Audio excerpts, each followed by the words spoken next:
सूरज चव्हाणची पदावरून हकालपट्टी, उपमुख्यमंत्री अजित पवारांनी दिले आदेश।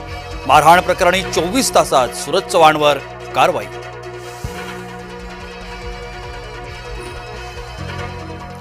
विजय घाडगेला मारहाण दुर्दैवी आणि गंभीर, उपमुख्यमंत्री अजित पवारांची प्रतिक्रिया।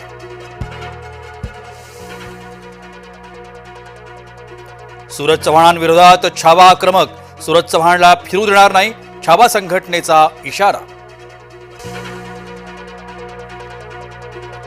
2006 मुंबई रेल्वे स्फोटाप्रकरणी मोठी बातमी, सर्व आरोपींची निर्दोष मुक्तता।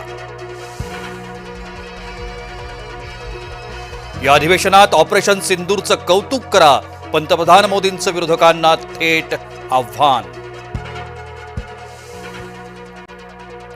विरोधकांचा गदारोळ, लोकसभा रखडली, ऑपरेशन सिंदूरवर खरं काय ते सांगा, विरोधकांची मागणी। हनी ट्रॅपची सीबीआय चौकशी करा, राऊतांचं मुख्यमंत्र्यांना आव्हान। मुख्यमंत्री फडणवीसांचं नेते ऐकेनात, मनाई करूनही नागपुरात वाढदिवसाचे फलक। भाजपा नेत्याचा गुजरातीत नामफलक, मनसेच्या आंदोलनानंतर माफी मान। परिचारिकांच्या कामबंद आंदोलनाचा रुग्णांना फटका, नागपुरातील निम्म्या शस्त्रक्रिया पुढे ढकलल्या।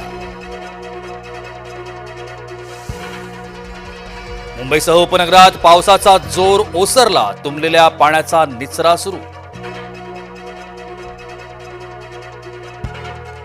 बोगस शिक्षक भरती रोखण्यासाठी शिक्षण विभागाची नवी नियमावली, नोकरीसाठी वैयक्तिक माहितीही द्यावी लागणार। भारताच्या ब्रह्मपुत्रा नदीवर चीनकडून धरण बांधणी, जगातील सर्वात मोठं धरण उभारणार, भारताची चिंता वाढली। दक्षिण कोरियात पूर, भूस्खलनामुळे जनजीवन विस्कळीत, आतापर्यंत 14 जणांचा मृत्यू, 12 जण बेपत्ता।